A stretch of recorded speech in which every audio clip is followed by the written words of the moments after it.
This lecture is about evaluating evidence. Now, what is evidence? Evidence is the information brought together by the historian, the ultimate aim of which is to support the historian's thesis. Evidence has a couple of general qualities, one of which is validity, which means the factual accuracy of the evidence that you judge by comparing it with other pieces of known evidence, and the reliability of the evidence, which you judge by its internal consistency and its logical consistency. So let me say that again. Evidence has two qualities that you seek. One is validity, or accuracy. The other is reliability, that it's internally consistent and that it is logical. Now, evidence also has limitations. Almost always, evidence is uncertain. There's usually no such thing as a smoking gun, and this is not Perry Mason, so your evidence witness is not going to confess on the stand, to continue to carry on that legal metaphor. Different evidences, different kinds of evidence also requires different tests for validity and reliability, and different standards of testing. Different evidence requires different kinds of testing. There are two families of evidence.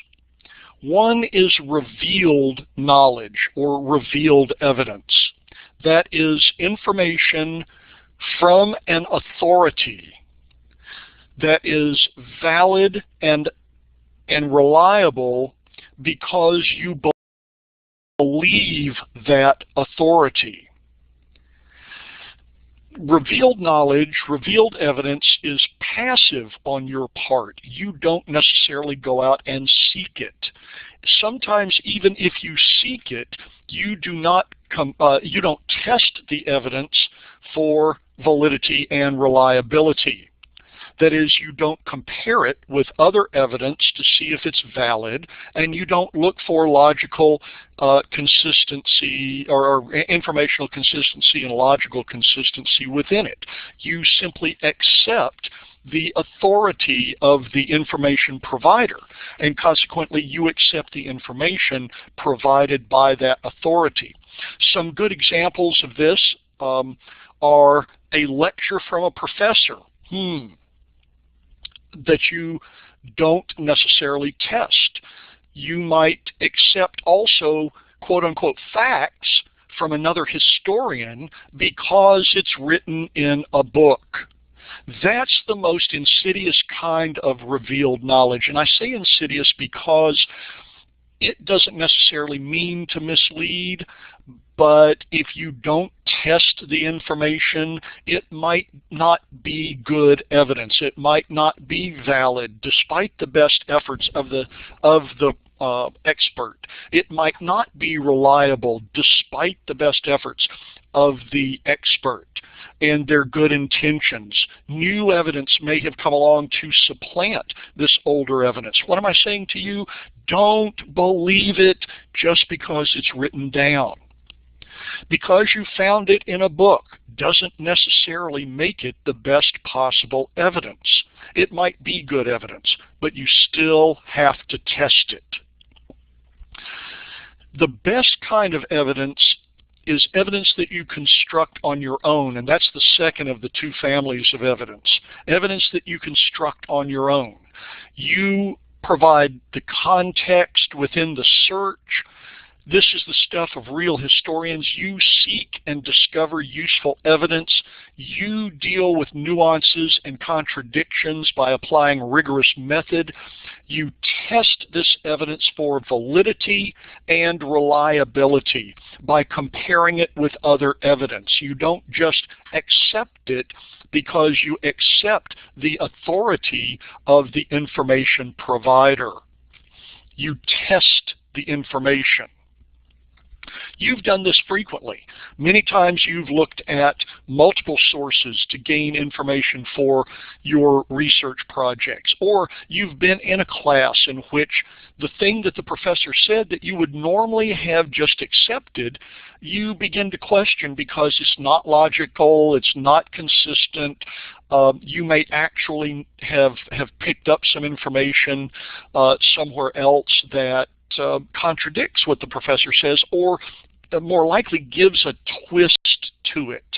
Most people aren't right or wrong. They're more right or more wrong.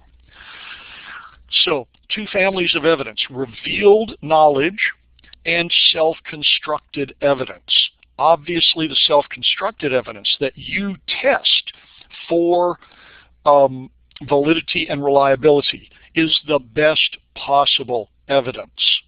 Now you might say, but I got my self-constructed evidence by looking in 2 or 3 books and finding the same stuff or slightly different stuff, and I had to work my way through it. Yes, that's the procedure. If you, this isn't a matter of how the evidence is given to you. It's a matter of how you deal with the evidence once you've received it. Revealed knowledge, you rely on the authority of the source. Self-constructed evidence, you rely on comparative analysis, testing the evidence that you have received, because all evidence is received, for validity and reliability.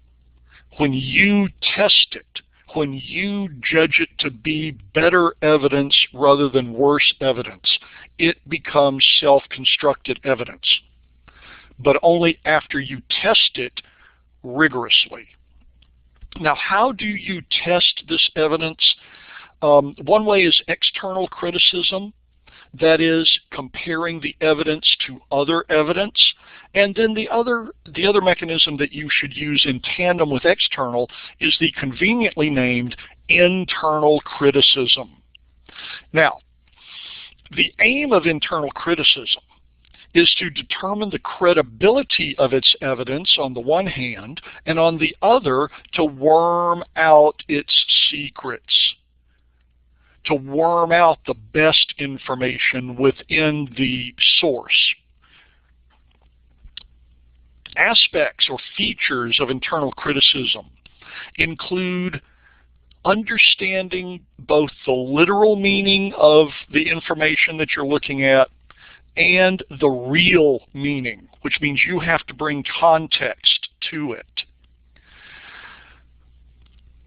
You must test for errors emerging from bias, self-servingness, deliberate falsification, misunderstanding, cultural differences, and hubris. These are things that you test for, that you're on the alert to see. Another feature, something you have to do, is to test the ability of the witness to observe events and the ability to report events. For example, was the witness in the right place at the right time to observe what they say they observed? Are they culturally and socially able to observe the events with understanding? That is, are they trained and knowledgeable to make sense of the events? And then, of course, testing the ability to report events means that you're looking again for bias or ambition or fear or pride or other mental states that might produce error. Also look at the time the report of the information was composed. Was it close to the event, or was it far from it? How much distance, short or long, might affect the recounting? If you report too soon after the event, like many times a newspaper report occurs immediately after an event, new details might come to light that provide context for a set of circumstances that appeared to be one way and have one set of meanings, but ultimately, because of the context that was not apparent at the time, had a different set of meanings. The same thing occurs when you're looking at first-hand accounts. Remember, too, that witnesses have difficulty. Eyewitness testimony is pretty unreliable. People have to think about it, but as they think about it, they make it conform to the narrative canon. That is, their information has to make sense, and it has to follow the established idea of a plot line that goes to a climax and then an anticlimax and a conclusion. People will jam their information into that narrative format. And so is your witness reporting events that way? Is the report itself constrained by the time of composition or the intent of the report's composition?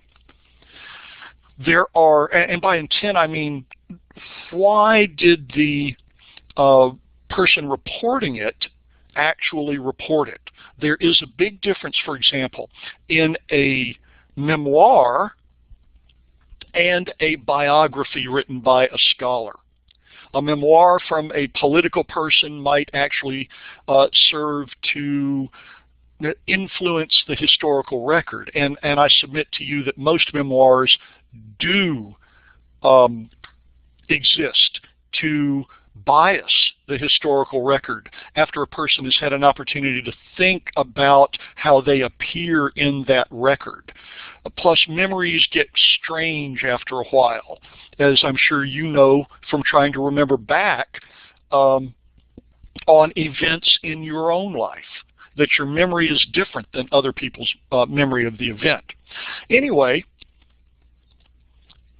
let me give you some caveats and warning for dealing with witnesses and with evidence. Remember that the witness is subject to human failing.